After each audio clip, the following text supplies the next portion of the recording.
I put my old hand against the cold window of my apartment in Vancouver. I watched the December rain make the city lights look blurry. I'm 63 years old, and I've learned that sometimes you need to stay away from people. My daughter Melissa made that clear 3 years ago when she moved to Toronto with my granddaughter Sophie. She wanted to be closer to her mother-in-law, Patricia, after the divorce. The judge said Melissa was with Sophie most of the time. I could see Sophie every other Christmas and every other summer. It wasn't enough time, but that's what the judge decided. The tablet made a sound at exactly 7 p.m. Just like always, Sophie's face appeared on the screen. She was missing her front tooth, and that smile made my heart hurt because I miss seeing her every day. Grandpa! Her voice sounded excited, like a 7-year-old who'd been waiting all day to tell me something important. Look what I made in art class. She held up a paper snowflake. She had cut it very carefully. The paper shook a little in her small hands. That's beautiful, sweetheart. Is it for the winter concert? Yeah, we're doing decorations for the auditorium. Mrs. Chen says mine is good enough to hang in the front. She looked so proud. Nana Patricia helped me practice cutting at home. She has really sharp scissors. Something about the way she said that last part sounded strange. Not scared exactly, but different. That's wonderful. Honey, how are things at Nana Patricia's house? You staying there this weekend? Uh-huh.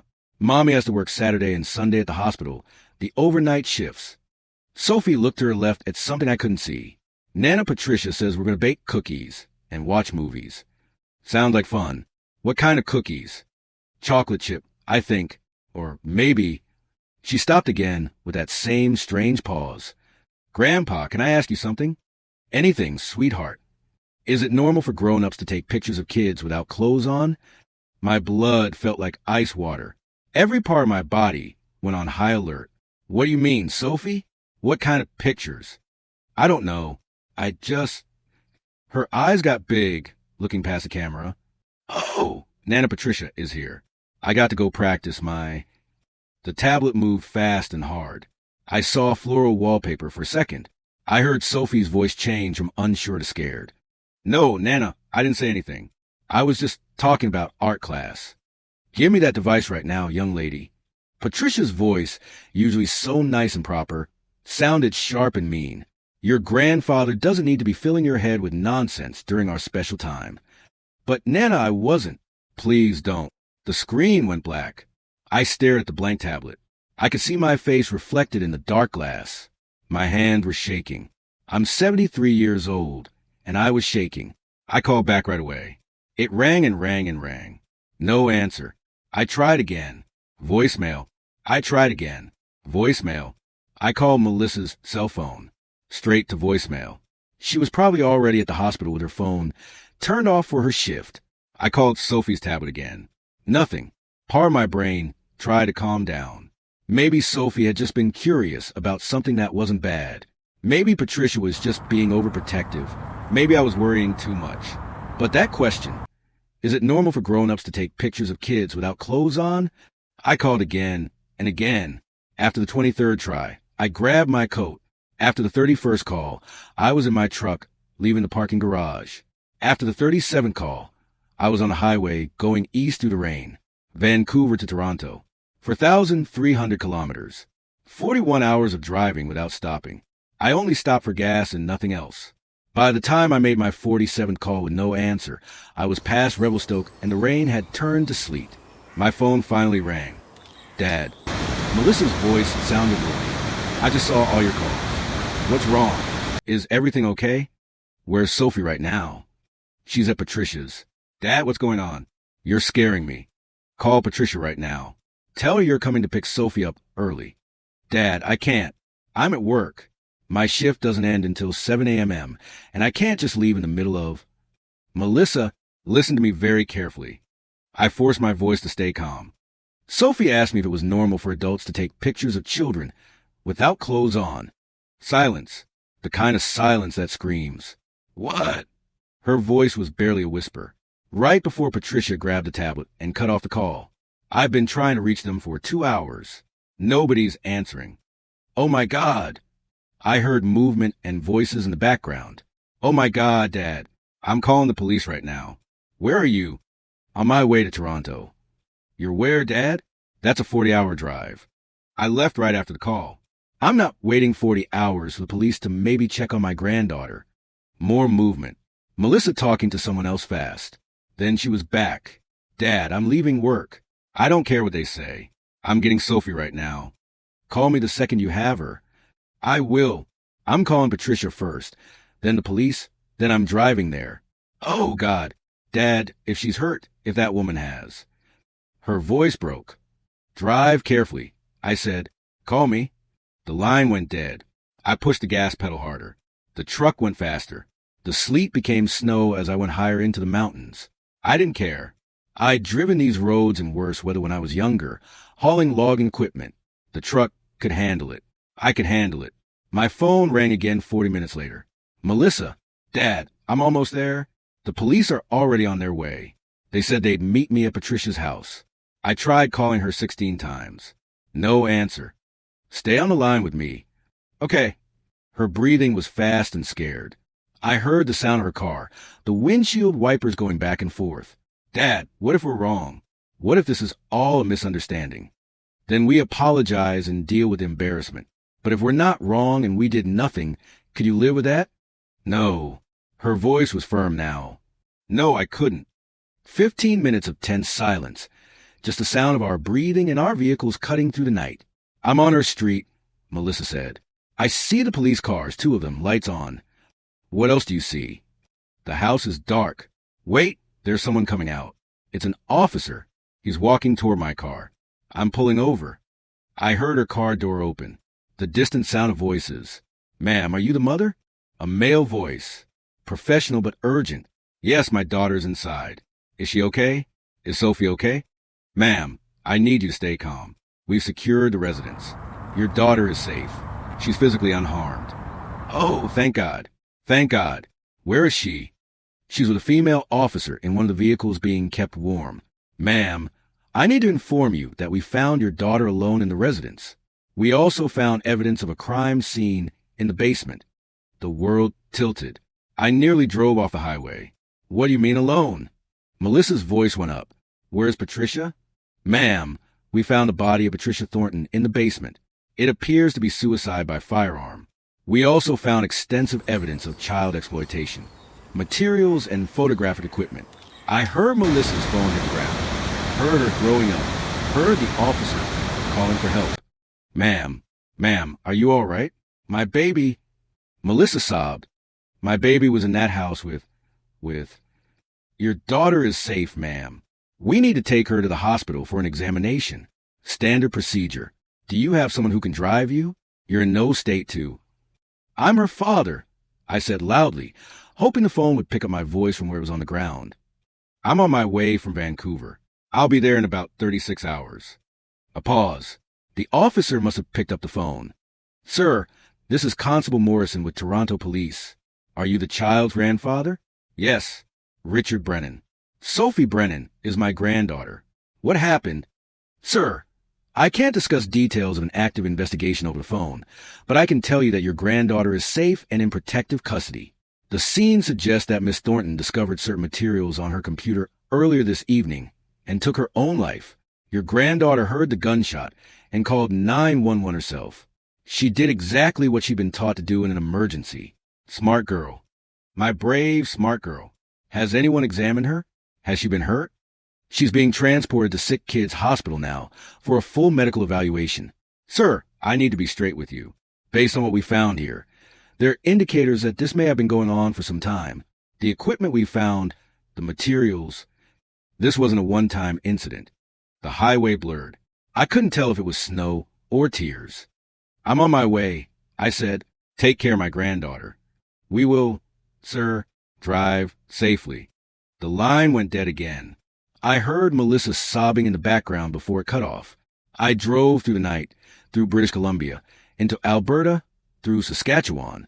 I stopped for gas twice, used the bathroom at the pumps, bought coffee that tasted terrible. I didn't care.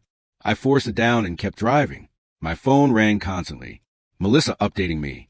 The hospital, a social worker, a victim services advocate, a detective who wanted to ask me questions about Sophie's behavior over the past year. Anything I'd noticed, anything she'd said. I told them everything. How Sophie had become quieter on our video calls over the past 6 months. How she'd started wearing long sleeves even in summer. How she'd asked me once if secrets were always good to keep or some secrets were bad secrets. I should have known. I should have pushed harder. I should have questioned why Patricia was suddenly so eager to babysit, so insistent on special alone time with Sophie. Manitoba, Ontario. The landscape changed, but my mind was stuck thinking about what I should have done differently. I reached Toronto on the evening of the second day. 40 hours of driving that felt like a blur of highway lines and gas stations and fear. Sick Kids Hospital, 5th floor. A social worker met me at the elevator. A woman in her 40s with kind eyes and a name tag that read Dr. Sarah Chun. Mr. Brennan, I'm Dr. Chun. I've been working with Sophie since she arrived. How is she? Physically, she's unharmed. The examination showed no signs of recent trauma or abuse. However, the forensic team did find hundreds of photographs. Most were of Sophie in various states of undress, posed in her bedroom. The date on the files suggests this had been occurring for about 8 months. 8 months. Almost since Melissa had started working night shifts. Can I see her? Of course. I should prepare you, though she's been very quiet.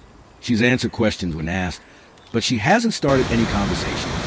She asked for you specifically several times. Dr. Chin led me down a hallway painted with cheerful murals that felt wrong given the circumstances. We stopped at a door with a small window. Through the glass, I saw my granddaughter. She was sitting on a hospital bed wearing pajamas that weren't hers, holding a stuffed bear someone had given her. Her eyes were fixed on the wall, not seeing anything. She's been like that for about 3 hours, Dr. Chin said softly. Just staring. We've had a child psychologist speak with her, but she's not ready to process what happened yet. That's normal for trauma. I opened the door. Sophie's head turned slowly, and when she saw me, her face crumpled. Grandpa.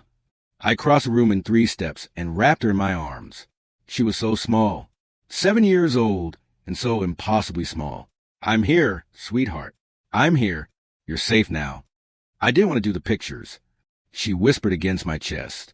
Nana Patricia said it was our special secret. She said if I told anyone, you and Mommy would be very angry with me. She said I'd get in trouble. Oh, baby girl, you were never going to get in trouble. Never. What happened was not your fault. She had a big camera with lights. She said we were playing dress up, but then she wanted me to take off my clothes. She said it was for an art project like the snowflakes at school. She said everyone's Nana did this with their grandkids. I felt my jaw clench so hard I thought my teeth would break.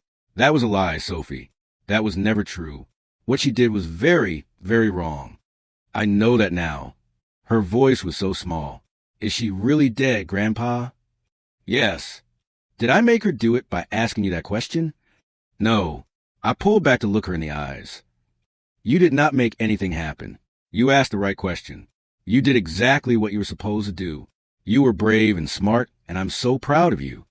But if I hadn't asked, maybe she wouldn't have. Sophie, listen to me. What happened to Nana Patricia was her own choice.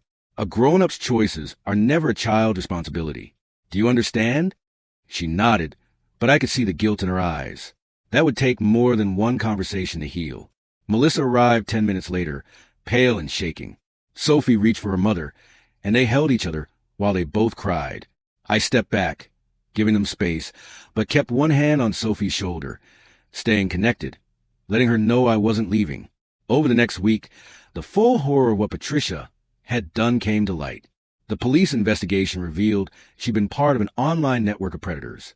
The photographs she'd taken of Sophie had been uploaded to secret forums, shared with dozens of other predators. Some had been sold. My granddaughter's innocence had been turned into a product and shared with monsters across the globe. But Patricia had made one critical mistake. She kept detailed notes, records of each photography session, messages with her network, even records of payments she received. When Sophie had asked me that question on video chat, Patricia must have realized the secret was about to come out. She'd gone to her computer, seen the evidence of her crimes written in her own handwriting, and understood there was no escape. The police found a note she'd written before taking her own life. It didn't say she was sorry. It said she was angry that she'd been caught, angry that Sophie had betrayed her by asking me that question. The detective in charge of the case, a woman named Jennifer Walsh, called me on the 5th day after my arrival in Toronto. Mr. Brennan, I want to update you personally on the investigation. We've identified 47 individuals in Patricia Thornton's network. 17 of them are in Canada. We're working with international law enforcement for the others. 47 people? Yes, sir. And based on the communications we've recovered, there are at least 32 other children involved. We're working to identify them all. 32 children. 32 families about to have their worlds destroyed. What about Sophie's images? Can you get them removed? We're working with cyber crimes units internationally. But I need to be honest with you, Mr. Brennan. Once something is on the internet, it's nearly impossible to completely erase. We can take down the forums, arrest the individuals, but there will always be copies somewhere. I closed my eyes. Sophie would carry this with her forever, not just the trauma of what happened, but the knowledge that somewhere out there, those images still existed. There's one more thing, Detective Walsh continued. In Patricia's communications, we found discussions about escalation. She was being pressured by the network to move beyond photography. There were plans to introduce Sophie to one of the male members of the group. A meetup was scheduled for 3 weeks from now. I felt sick to my stomach. If Sophie hadn't asked me that question when she did, if I hadn't called immediately, if Melissa hadn't responded, if the police hadn't arrived when they did. Thank you for telling me, I said, though I wanted to scream. Mr. Brennan, your granddaughter's quick thinking and your immediate response saved her from something much worse. I want you to know that. After the call ended, I sat in the hospital waiting room and put my head in my hands. Melissa sat beside me, silent. Sophie was asleep in her room, finally resting after days of barely sleeping. I'm not going back to night shifts, Melissa said quietly. I'm requesting permanent day rotation, even if it means less pay. Good. And I'm moving back to Vancouver. Sophie needs to be near you. We both do. I looked at her. Melissa's face looked tired, aged 10 years and 5 days. The guilt was eating her alive, too. It's not your fault, I told her. I left her with a monster. You left her with your ex-husband's mother. Someone who was supposed to be family. Someone who should have been safe. You couldn't have known. I should have noticed something was wrong. Patricia was careful. She was manipulative. She knew how to hide it. This is on her, not you. We sat in silence for a long moment. Dad, Melissa said finally, that question Sophie asked you. Why did she ask you and not me? I've been wondering the same thing. Maybe because I was further away. Maybe it felt safer to ask someone on a screen rather than someone in the house. Or maybe she just knew I'd listen. I would have listened. I know, but kids don't always think logically when they're scared and confused. The days that followed were a blur of interviews, counseling sessions, and court proceedings. Because Patricia was deceased, there was no trial, but the network she'd been part of required Sophie to give testimony via video link. Dr. Chun and a child psychology preparator walked her through what would happen, assured her she was safe. I sat beside Sophie during the video testimony, holding her hand. She was so brave. She answered the prosecutor's questions clearly, precisely. Yes, Nana Patricia had taken pictures. Yes, she'd been told to take off her clothes. Yes, she'd been told it was a secret. When a defense attorney for one of the network members tried to suggest Sophie had somehow encouraged the photography, I watched my 7-year-old granddaughter look directly at the camera and say, I'm 7 years old. I don't encourage anything. Grown-ups are supposed to protect kids, not hurt them. The attorney had no response to that. Over the next 6 months, 34 arrests were made. 17 in Canada, 12 in the United States, 5 in the United Kingdom. The network was taken apart. Servers were seized. Thousands of images were recorded as evidence. Every single one of those children was identified, their families notified, services provided. Sophie started therapy twice a week at first, then once a week as she began to heal. She had nightmares. She had panic attacks when people tried to take her picture, even casual photos at school events. She developed a fear of being alone in rooms, always needing someone nearby. But she also showed remarkable strength. Kids often do. She went back to school, made friends, joined the art club. She learned that what happened to her didn't define her, that she could be brave and broken at the same time. Melissa kept her promise. She transferred to a hospital in Vancouver, found an apartment near mine. Sophie stayed with me every day after school while Melissa worked. We did homework together, cooked dinner together, watched nature documentaries together. I taught her how to identify birds, how to bake bread, how to change a tire. Normal things, safe things. On the first anniversary of that terrible night, Sophie asked if we could visit the cemetery where Patricia was buried. Why? I asked, surprised. Dr. Chen says sometimes it helps to say goodbye to the person who hurt you, even if they're not alive to hear it. So we drove to the cemetery. The three of us found a simple gravestone with Patricia's name. No flowers, no decorations. Her son, Melissa's ex-husband, had moved to Australia and wanted nothing to do with his mother's memory. Sophie stood in front of the grave for a long moment, then spoke. I forgive you because holding on to anger hurts me more than it hurts you. But I'll never forget what you did. And because of you, 32 other kids got helped, so maybe something good came from something bad. I hope you found peace. I'm working on finding mine. Then she took my hand, and we walked away. The legal proceedings continued for years. The members of the network were tried, convicted, sentenced. Prison terms ranging from 10 years to life. Assets seized, names added to registries, lives destroyed as they should have been. I attended every single sentencing hearing, sat in the courtroom gallery, and watched as these people were held accountable for their crimes. Some showed remorse. Most didn't. They convinced themselves that what they were doing didn't hurt anyone, that the children enjoyed it, that society simply didn't understand their orientation. At the final hearing for the man who had been scheduled to meet Sophie, that day 3 weeks after we stopped it, I was given the opportunity to read a victim impact statement. I stood at the podium and looked directly at him. You will never know my granddaughter's name. I said, you will never see her face, never know where she lives, never have any information about her. She is beyond your reach forever. But I want you to know what you didn't take from her. You didn't take her smile, though you tried. You didn't take her love of art, her curiosity, her kindness. You didn't take her future. She's gonna grow up, go to college, have a career, maybe have children of her own someday. She's gonna live a full, beautiful life. And you're going to rot in a cell, forgotten and alone. That's the difference between victims and predators. Victims survive. Predators just exist until they don't. He was sentenced to 25 years without possibility of parole. Sophie is 12 now. 5 years since that night. She's in 7th grade, taking advanced art classes, playing soccer, learning to play guitar. She still sees Dr. Chen once a month. Probably will for years to come. She still has hard days, moments when the memories surface unbidden. But she's also learned that trauma doesn't have to be a cage, that survival can be a form of strength, that asking for help when you need it isn't weakness. Last week, she came to me with a project she'd been working on in secret. A presentation for her school assembly about recognizing warning signs of abuse, about the importance of telling trusted adults when something feels wrong, about how secrets that make you uncomfortable are never good secrets. Will you come watch? She asked. I wouldn't miss it. I sat in the auditorium with Melissa and watched my granddaughter stand at the podium in front of 200 students and speak clearly, confidently about the importance of protecting children. She didn't tell her own story, not specifically, but she spoke with the authority of someone who understood the stakes. When she finished, the auditorium was silent for a moment. Then the applause started.